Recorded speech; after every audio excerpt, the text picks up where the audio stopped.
말씀입니다. 출애굽기 15장 22절에서 27절까지 말씀입니다. 출애굽기 15장 22절에서 27절까지 한 절씩 교독하시고 마지막 절은 합독하도록 하겠습니다. 제가 먼저 봉독합니다. 모세가 홍해에서 이스라엘을 인도하매 그들이 나와서 수르 광야로 들어가서 거기서 사흘 길을 걸었으나 물을 얻지 못하고 마라에 이르렀더니 그곳 물이 써서 마시지 못하게 했으므로 그 이름을 마라라 하였더라. 백성이 모세에게 원망하여 이르되 우리가 무엇을 마실까 하매 모세가 여호와께 부르짖었더니 여호와께서 그에게 한 나무를 가르치시니 그가 물에 던지니 물이 달게 되었더라. 거기서 여호와께서 그들을 위하여 법도와 율례를 정하시고 그들을 시험하실세. 이르시되 너희가 너희 하나님 나 여호와의 말을 들어 순종하고 내가 보기에 의를 행하며 내 계명에 귀를 기울이며 내 모든 규례를 지키면 내가 애굽 사람에게 내린 모든 질병 중 하나도 너희에게 내리지 아니하리니 나는 너희를 치료하는 여호와임이라. 그들이 엘림에 이르니 거기서 물샘 열둘과 종려나무 70그루가 있는지라. 거기서 그들이 그물 곁에 장막을 치니라. 아멘. 네, 졸리고 또 피곤할 수 있는 오후 시간이지만 예배에 함께 하신 우리 성도님들을 사랑하고 축복합니다. 또 우리 경배와 찬양으로 인도해 주신 우리 듀냐미스 싱어분들과 우리 악기팀 세션에도 감사를 드리고 또 우리 기도해 주신 권사님께도 감사드립니다. 우리 권사님께서 기도하시면서 이렇게 한 구절을 기도하셨는데 제 마음에 이렇게 깊이 와 닿았던 것 같습니다. 우리 기도하신 그대로 한번 서로 간에 이렇게 인사해 보면 어떨까요? 빛과 소금이 됩시다 라고 한번 인사해 보면 좋겠습니다. 자, 앞뒤 좌우 보시면서요. 네, 빛과 소금이 됩시다. 네, 빛과 소금이 됩시다. 네, 아멘. 네. 우리 사랑하는 부모교회 모든 성도님들이 하나님 보시기에 아름답게 빛과 소금이 되기를 축복합니다. 네, 오늘 함께 보실 말씀은 출애굽기 15장 22절 이하에 등장하는 말씀입니다. 출애굽기 15장은 크게 두 가지 사건이 기록되어 있습니다. 전반부는 1절에서 21절까지 말씀인데 그 내용을 보면 이스라엘 출애굽한 백성들이 하나님이 주신 큰 승리를 가지고 홍해를 건너는 그러한 장면이 등장합니다. 그래서 이스라엘 백성들이 모세와 함께 홍해를 건넌 이후에 놀라운 구원을 주신 하나님을 크게 찬양하는 부분이 출애굽기 15장 전반부에 나와 있는 말씀입니다. 자, 그리고 오늘 우리가 살펴보고 있는 본문 말씀은 출애굽기 15장 같은 15장이지만 이제 22절부터 나오는 후반부에 기록된 말씀인데요. 앞에 있는 홍해를 갈라서 하나님을 찬송하는 놀라운 장면과 조금 다르게 같은 15장 말씀이지만 이 후반부 말씀에 보니까 홍해를 건너면서 말할 수 없는 기쁨을 누렸던 그 이스라엘 백성들이 단 3일 만에 물이 없어서 하나님을 원망하고 불신하는 내용이 기록된 것이 오늘 우리가 살펴보는 말씀입니다. 다시 말해서 하나님을 높이 찬송했던 그 찬양의 자리에서 이제 하나님이 나에게 주시는 것을 원망하고 불평하는 원망의 자리로 올 때까지 단 3일밖에 걸리지 않았습니다. 하지만 여러분, 어쩌면 이것이 우리 인간의 모습이고 또 연약한 저와 여러분들의 모습인지 모르겠습니다.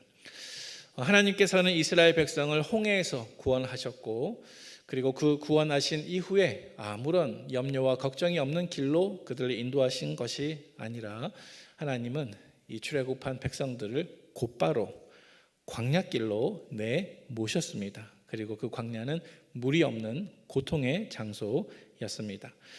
오늘 본문 22절 말씀을 제가 한번 봉독해 보도록 하겠습니다.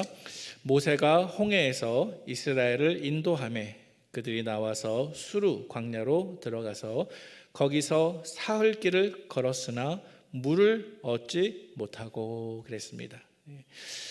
이스라엘 백성들이 지금으로부터 3일 전에 하나님이 주신 놀라운 구원의 감격을 경험했습니다. 홍해가 갈라진 것이죠. 하지만 불과 3일 뒤에 그들은 메마르고 척박하고 목마른 광야를 경험하는 시련을 당하게 되었습니다. 여러분, 이스라엘 백성들이 홍해에서 큰 구원을 경험하자마자 곧바로 광야로 내몰려서 시련을 경험했다고 하는 이 사실이 참 의외로 느껴지는 것 같습니다. 그리고 우리에게 생각할 거리를 주는 것 같습니다. 마치 전도서 말씀 속에서 울 때가 있고 웃을 때가 있으며 또 슬퍼할 때가 있고 춤출 때가 있으며 라고 하는 말씀과 비슷한 상황이죠. 이 전도서 말씀을 빗대어서 우리가 설명해 보면 홍해에서 이스라엘 백성들이 경험했던 승리는 춤출 때에 해당이 되고, 또 바로 3일 뒤에 마라에서 경험한 쓴 물과 고통스러운 메마른 광야는 울 때에 해당한다고 생각할 수 있을 것입니다. 분명히 하나님이 주시는 구원의 큰 기쁨을 경험했지만 그 기쁨이 곧바로 눈물의 고난으로 전환되고 있는 모습입니다. 여러분, 이스라엘 백성들이 홍해를 건넌 후 단 사흘 만에 이렇게 고난을 받은 모습을 통해서 우리가 무엇을 배울 수가 있을까요? 특별히 이 사흘 뒤에 이스라엘 백성들이 당면한 문제는 마실 물이 없었고, 또 간신히 물을 구했지만 그 물이 써서 도대체 쓸 수가 없는 그러한 상황이었다고 오늘 본문이 기록하고 있습니다. 오늘 본문 23절과 24절 말씀을 제가 봉독해 보겠습니다. 오늘 본문의 배경에 해당이 되는데요. 마라에 이르렀더니 그곳 물이 써서 마시지 못하겠으므로 그 이름을 마라라 하였더라. 백성이 모세에게 원망하여 이르되 우리가 무엇을 마실까 하매. 오늘 본문을 통해서 몇 가지 교훈을 함께 발견해 보도록 하겠습니다. 먼저 첫 번째로, 여러분, 구원의 길에는 하나님이 주시는 시련의 과정이 있습니다. 그런데 그것은 훈련입니다. 여러분, 구원의 길에는 하나님이 주시는 시련의 과정이 있는데 그것은 훈련 과정입니다. 여러분, 2002년 월드컵을 모두 기억하고 계시죠? 아마도 우리나라 스포츠 역사 가운데 그처럼 찬란하고 또 흥분된 기억이 또 재현될 수 있을까 모르겠습니다. 당시에 우리나라 축구팀을 구하기 위해서 히딩크 감독이 부임을 했고, 또 히딩크 감독이 선수들을 훈련하면서 가장 신경 썼던 부분이 무엇이었습니까? 바로 체력을 강화하는 것이었습니다. 히딩크 감독이 선수들을 훈련하면서 가장 신경 쓴 부분은 혹독하게 체력을 훈련하는 것이었는데, 그가 가지고 있는 훈련 철학을 한마디로 요약하면 이렇게 말을 할 수가 있다고 합니다. 기술은 체력 위에 세워진다. 기술은 체력 위에 세워진다. 따라서 2002년 월드컵 경기가 있었을 때 우리나라 국가대표로서 23명의 월드컵 엔트리에 들어가기 위해서 수많은 선수들이 서로 경쟁하면서 그 혹독한 체력 훈련을 받아내었습니다. 그리고 그러한 훈련을 경험한 결과로 월드컵 4강이라고 하는 신화가 쓰여진 것을 우리가 다 알고 있지 않습니까? 여러분, 하나님께서 우리를 연단하시고 단련하시는 구원의 방법도 사실 이와 그리 다르지 않은 것 같습니다. 하나님께서는 우리를 구원하셨지만 그 구원 이후에 우리를 훈련하는 가운데 고난을 허락하시고, 하나님께서는 그 고난의 과정 가운데 내가 과연 하나님에 대한 신뢰와 믿음을 끝까지 지킬 수 있는지 없는지를 시험하기를 원하십니다. 이스라엘 백성들도 마찬가지였습니다. 하나님께서는 이스라엘 백성들에게 분명한 구원 목적을 가지고 그들을 출애굽시키셨습니다. 하나님의 최종 목적은 그들을 인도해서 가나안 땅에 들어가게 하시는 것이었습니다. 그래서 이스라엘 백성들이 애굽을 나왔고 출애굽했고 또 홍해도 건넜습니다. 하지만 이렇게 그들이 출애굽한 것과 홍해를 건넌 것은 구원이 다 완성된 것이 아니라 이제 구원이 막 시작하는 출발점에 지나지 않았습니다. 물론 그들은 앞으로 가나안 땅에 정말로 들어감으로써 구원이 다 완성되겠지만은 그 가나안 땅에 도달하기까지 그들을 기다리고 있었던 것이 있는데, 그것은 바로 하나님의 훈련이요 또 시련의 과정이었습니다. 여러분, 구약 성경뿐 아니라 신약 성경에서도 동일한 원리들을 말씀해주고 있는데요. 제가 몇 가지 말씀을 읽어보도록 하겠습니다. 우리 같이 한번 읽어볼까요? 누가복음 9장 23절 말씀입니다. 같이 읽겠습니다. 시작. 또 무리에게 이르시되 아무든지 나를 따라오려거든 자기를 부인하고 날마다 제 십자가를 지고 나를 따를 것이니라. 네, 십자가라는 표현이 등장하고 있고요. 자, 로마서 8장 17절 말씀을 읽어보도록 하겠습니다. 시작. 자녀이면 또한 상속자 곧 하나님의 상속자요 그리스도와 함께한 상속자니 우리가 그와 함께 영광을 받기 위하여 고난도 함께 받아야 할 것이니라. 네, 아멘. 네, 우리가 주님과 함께 영광을 받기 위해서 반드시 선택 과목이 아니라 필수 과목으로 고난도 함께 받아야 한다고 말씀하고 있습니다. 자, 사도행전 14장 22절 말씀도 동일합니다. 우리 같이 한번 읽어보겠습니다. 제자들의 마음을 굳게 하여 이 믿음에 머물러 있으라 권하고 또 우리가 하나님의 나라에 들어가려면 많은 환난을 겪어야 할 것이라 하고. 자, 여러분 이 말씀에 대해서 아멘 하실 수 있으시겠습니까? 네, 아멘. 이스라엘 백성들이 가나안 땅에 정말로 들어가기 전에 수많은 시련들을 그들이 견뎌내야 했던 것처럼 방금 읽은 사도행전 말씀에 우리가 하나님의 나라에 들어가려면 어떻게 말씀하고 있습니까? 많은 환난을 겪어야 할 것이라 라고 분명하게 성경이 우리에게 말씀하고 있습니다. 어쩌면 우리 주님께서도 고난의 십자가를 생략하지 않으시고 죽으심까지 내려가시지 않으셨습니까? 이 십자가가 생략될 수만 있다고 한다면 예수 믿는 것이 그렇게 어렵지 않을 것 같습니다. 하지만 하나님은 우리를 시험하시고 우리를 연단하시며 우리에게 각자 저마다 져야 할 십자가를 때로는 허락해 주십니다. 그리고 하나님께서 우리에게 이렇게 시험을 주실 때 우리가 하나님께 내밀 수 있는 정답지가 있습니다. 이 정답지는 바로 우리의 믿음입니다. 여러분, 이스라엘 백성들이 정말로 가나안 땅에 가기 위해서는 그 모든 과정 가운데 모든 상황 가운데 하나님을 전적으로 신뢰하는 믿음이 반드시 필요했습니다. 다시 말해서 홍해를 건너자마자 그들이 큰 구원을 경험하자마자 광야길로 내몰려서 쓴 물인 마라를 경험한 것은 하나님께서 이 이스라엘 백성들의 믿음을 시험하기 위한 일종의 테스트였습니다. 이러한 하나님의 마음을 드러내는 구절이 오늘 본문 25절 하반절 말씀 속에 숨겨져 있는데요. 우리 25절 하반절 말씀을 같이 한번 읽어보도록 하겠습니다. 여호와께서 그들을 위하여 법도와 율례를 정하시고 그들을 시험하실세. 아멘. 자, 하반절에 주님께서는 그들을 위하여 그들을 시험하실세라고 말씀하고 있습니다. 여기서 시험이라고 하는 단어는 증명해내다, 시도하다, 테스트를 하다라고 하는 뜻을 담고 있습니다. 다시 말해서 하나님께서는 우리를 훈련하시기 위해서 우리를 시험하시는 것입니다. 불과 3일 전에 홍해를 건너면서 하나님을 찬송했지만 하지만 그들이 인생의 쓴물인 마라를 만났을 때 이 백성들은 그만 시험을 잘 통과해내지 못하고 하나님을 원망하며 더 이상 하나님을 찬송하지 않습니다. 불과 3일 만에 이스라엘 백성들의 마음은 찬송에서 원망으로 바뀌고 말았습니다. 이것은 이스라엘 백성들의 믿음과 마음이 아직 충분하게 성숙하지 못한 것을 우리에게 보여주고 있는 것입니다.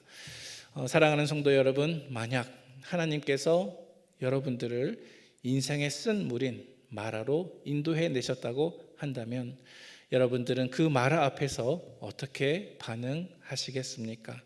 바라기는 나의 현실과 여건과 상관없이 가장 선한 목적으로 나를 인도하시는 하나님의 인도하심을 신뢰하는 가운데 항상 믿음의 정답지를 내밀 수 있는 우리 성도님들 되시기를 축복합니다. 오늘 본문의 두 번째 교훈으로 넘어가도록 하겠습니다. 오늘 본문의 두 번째 교훈은 하나님은 우리가 고난 가운데 순종할 때 인생의 쓴물을 단물로 바꾸시는 치료의 하나님, 다시 말해서 여호와 라파의 하나님을 경험하게 하신다는 사실입니다. 여러분, 오늘 본문 속에서 이러한 모습들이 숨겨져 있습니다. 오늘 본문 속에서 이스라엘 백성들은 큰 구원을 경험했지만 연이어서 가장 심각한 고난을 받고 있는 모습이었습니다. 분명히 목이 마릅니다. 하지만 마실 물이 쓴물밖에 없습니다.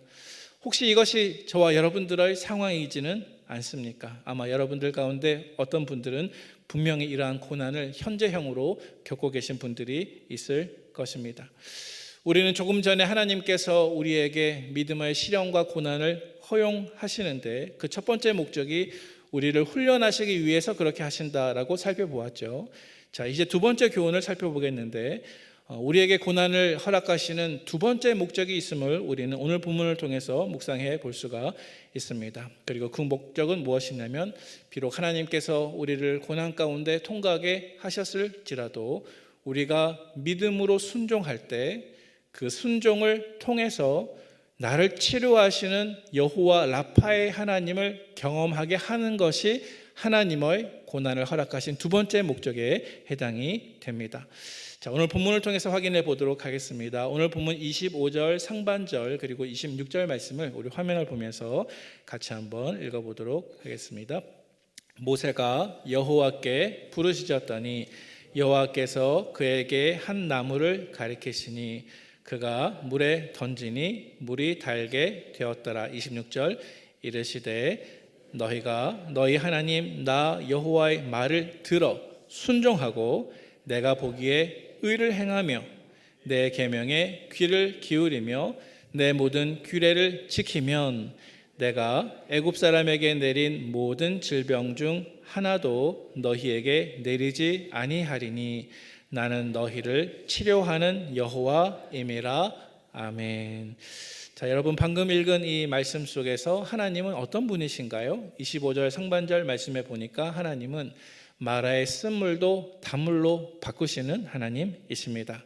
또 26절 말씀에 보니까 하나님은 우리의 모든 질병을 치료하시는 여호와 라파의 하나님이십니다. 여러분 홍해에서 큰 승리를 거둔 이후에 백성들이 마라에서 쓴물의 고통을 겪게 되었습니다. 하나님을 원망했습니다. 그리고 모세는 이러한 백성들을 대신해서 하나님께 부르짖어 기도합니다. 그때 하나님께서는 어쩌면 쓴물과는 전혀 관계없어 보이는 한 나무를 가리키시고 그것을 던지라고 명령하십니다. 그래서 모세는 물과는 아무런 관계가 없어 보이는 그 나무를 하나님의 말씀대로 순종해서 던졌더니 그 이후에 그 물이 쓴물에서 단물로 바뀌는 것이 오늘 본문이 기록하고 있는 내용입니다. 여러분 신약 시대에 아주 비슷한 일이 있었습니다. 한 가지 사건이 기억나시는지요? 가나 혼인잔치에서 예수님께서 하인들에게 물 항아리에 아귀까지 물을 채우고 떠서 연회장에게 갖다 주라 명하셨습니다. 지금 필요한 것은 포도주였는데 예수님께서는 하인들에게 그저 물을 떠다 주라고 명령하시죠. 자, 이때 하인들은 어떻게 합니까? 예수님의 말씀에 있는 그대로 순종합니다. 그때 물이 포도주로 바뀌게 되었습니다. 자, 오늘 본문의 말씀과 매우 유사하다고 생각이 됩니다. 오늘 본문 속에서 모세는 물과는 전혀 상관없어 보이는 한 나무를 하나님께 지시받고 하나님의 명령대로 그것을 물속에 던집니다. 모세 한 사람의 순종을 통해서 이스라엘 백성들은 인생의 마라와 같은 고난의 자리에서 쓴물이 단물로 바뀌는 것을 경험하게 되었습니다.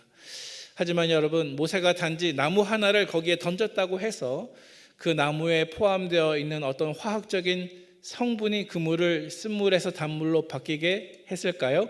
아닙니다.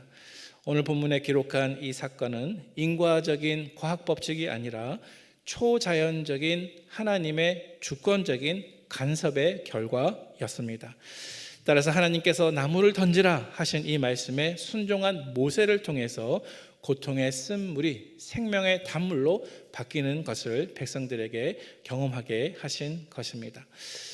따라서 여러분 이 말씀을 우리가 잠잠히 묵상해 볼 때 이 말씀 속에서 우리가 얻을 수 있는 한 가지 중요한 교훈이 있습니다. 그것은 이 땅에서 우리의 생존, 이 땅에서 하나님의 백성의 생존은 단물 자체에 달려 있는 것이 아니라 쓴물을 단물로 바꾸시는 하나님의 능력에 달려 있다는 것입니다. 이 땅에서 하나님의 백성의 생존은 그저 환경과 여건에 달려 있는 것이 아니라 우리의 믿음과 나의 순종에 달려 있다는 사실입니다.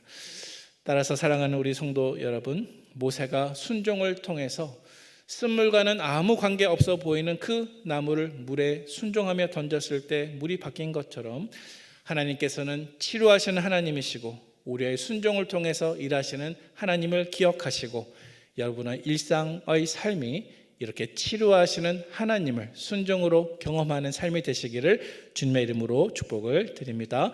오늘 본문의 마지막 세 번째 교훈이 있습니다. 마라의 쓴물이 단물로 바뀌어진 이 사건 속에서 우리가 기억해야 할 마지막 세 번째 교훈인데요. 그것은 바로 쓴물 속에 던져진 이 나무는 예수님의 십자가를 생각나게 한다라고 하는 사실입니다. 네, 쓴물 속에 모세가 던진 이 나무는 예수님의 십자가를 생각나게 하는 것입니다. 네, 여러분, 오늘 본문 속에서 하나님께서 마라의 쓴물을 단물로 바꾸실 때 왜 굳이 나무를 사용했을까요? 나무가 아니어도 무슨 가루나 금속이나 흙과 어떤 돌멩이 같은 것들을 사용할 수 있지 않으셨을까요? 만약 하나님께서 다른 모든 가능성을 제쳐놓고 굳이 나무를 사용하신 이유가 있다라고 하면 여러분, 이 나무에 담겨져 있는 어떤 신학적인 이유가 있지 않겠습니까? 여러분 어떻게 생각하십니까? 사실 초대교회 이후 교부 시대로부터 오늘날 현대 복음주의 신학자들의 이르기까지 이 나무를 해석할 때 이 나무를 우리 인생의 쓰디쓴 죄와 사망을 생명과 구원으로 바꾸어 주신 예수님의 십자가로 해석하고 있습니다. 다시 말해서 모세가 쓴물 속에 던진 이 마라의 나무는 죄의 자리에서 구원의 자리로 우리를 바꾸어 주시는 하나님의 구원 방식인 십자가를 예표하는 것으로 볼 수가 있습니다. 여러분, 오늘 본문 속에서 사람들이 목이 마르지만 도무지 마실 수 없는 쓰디쓴 그 물 속에 한 나무가 담겨지게 되었습니다. 사랑하는 성도 여러분, 여러분의 인생의 삶 가운데 가장 쓰디쓴 마라와 같은 쓴물이 과연 무엇입니까? 여러 가지 대답이 있을 수 있겠지만요, 성경적으로 해답을 제시하면 우리의 인생 가운데 가장 쓰디쓴 인생의 마라는 바로 저와 여러분들의 죄악입니다. 우리의 죄악입니다.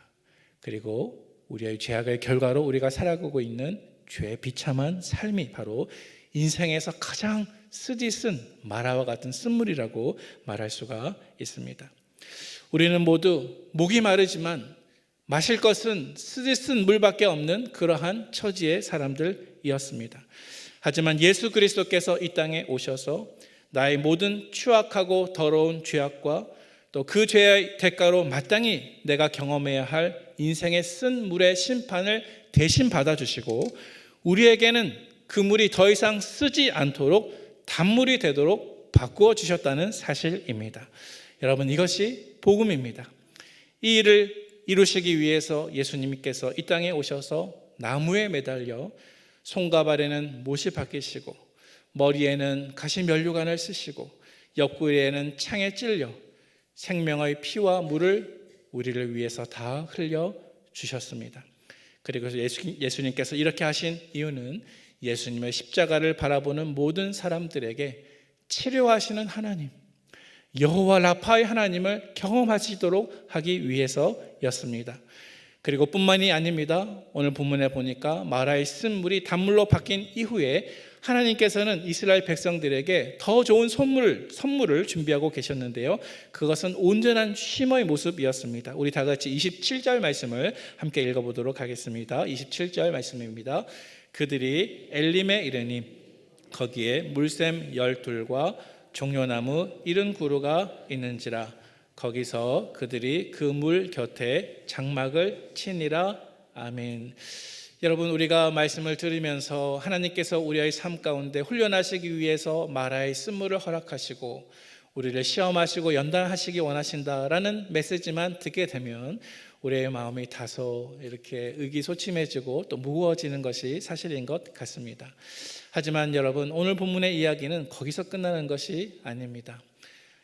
예수 그리스도의 십자가를 상징하는 한 나무가 마라에 던져졌을 때 쓴물이 단물로 바뀌게 되었고, 더 나아가 하나님께서는 이스라엘 백성들에게 마라의 쓴물을 지나서 물샘 12과 종려나무 70그루가 있는 엘림이라고 하는 샘 곁으로 그들을 인도해 내셨습니다.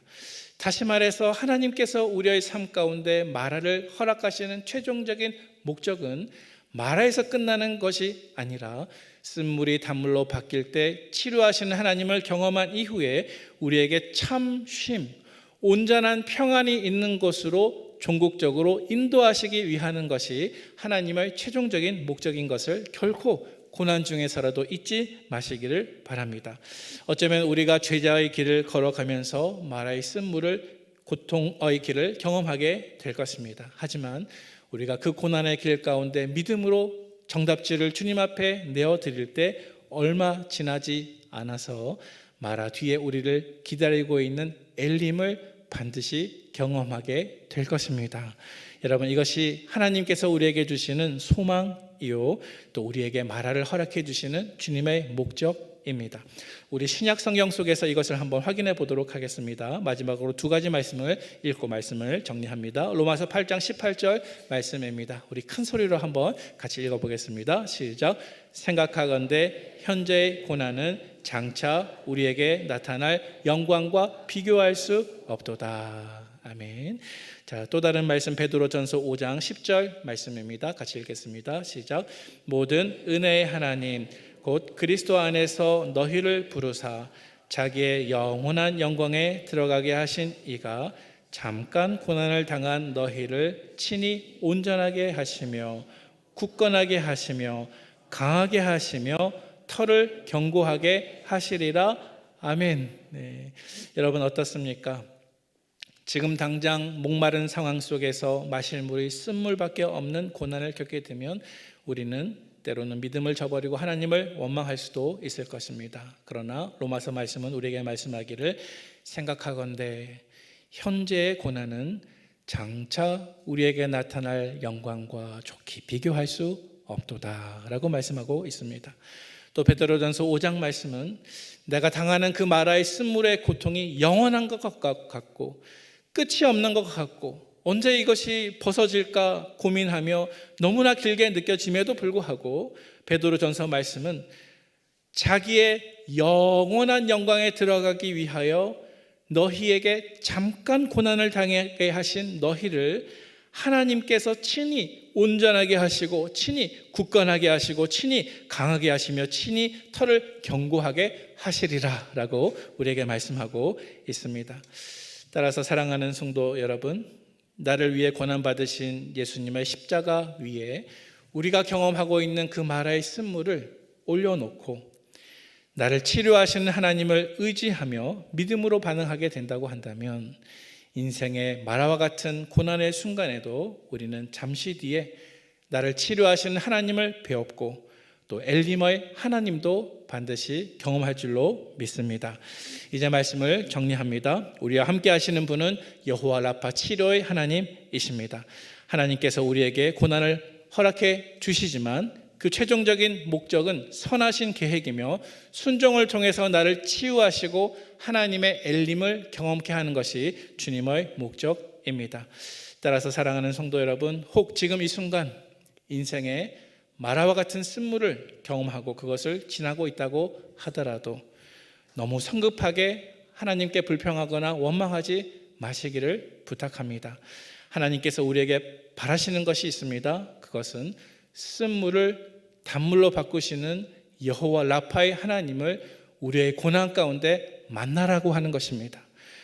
인생의 목마른 순간 쓰디쓴 샘물을 만났다 할지라도 예수님의 십자가와 또 나를 치료하시는 하나님을 붙들고 순종하다가 잠시 뒤에 경험하게 될 엘림의 하나님을 기다리시고 소망하는 우리 모든 성도님들의 삶 되시기를 주님의 이름으로 축원을 드립니다. 아멘. 함께 기도하겠습니다. 아버지 하나님, 오늘 저희들에게 귀한 주일을 주셔서 하나님 안에서 안식하며 주님의 말씀 안에서 새롭게 우리의 영혼이 솟게 됨을 감사합니다. 아버지 하나님, 이 시간 예배드리며 고개 숙인 우리 성도들의 가운데에는 어쩌면 마라와 같은 쓴물을 지나며 고통의 순간을 당하며 이 시련과 고통이 언제 끝날까 우리의 마음속에 걱정하고 두려운 성도님들도 계실 것인데, 아버지 하나님, 저희들을 긍휼히 여겨주시고 저희들을 찾아와 주셔서 인생의 마라와 같은 고통의 순간에도 나를 향하여 변치 않고 선한 계획을 가지고 계신 하나님을 신뢰하는 믿음의 고백이 있게 하여 주시옵소서. 인생의 쓴물을 단물로 바꾸시기를 원하시는, 치료하시는 하나님을 믿음으로 순종하다가 반드시 경험하는 우리의 신앙의 삶이 될 수 있도록 복을 베풀어 주시옵소서. 내 인생의 가장 쓰디쓴 죄와 사망에서 나를 건지시기 위해서 한 나무이신 십자가를 주님께서 지셨음을 다시 한번 생각하는 가운데 내 인생의 모든 십자가의 고통을 주님의 십자가 위에 겹쳐놓고 하나님 앞에 올려드리며 이것을 믿음으로 통과하기 위하여 애쓰며 주님을 붙드는 우리 성도들 되기를 원하오니, 아버지 하나님, 우리 성도님들의 삶 가운데 여호와 라파의 하나님으로 마라를 지나서 12샘과 79라의 종려나무가 있는 엘림 곁으로 우리를 인도하여 주시옵소서. 우리를 사랑하시는 예수님의 거룩하신 이름으로 감사하며 기도하옵나이다. 아멘.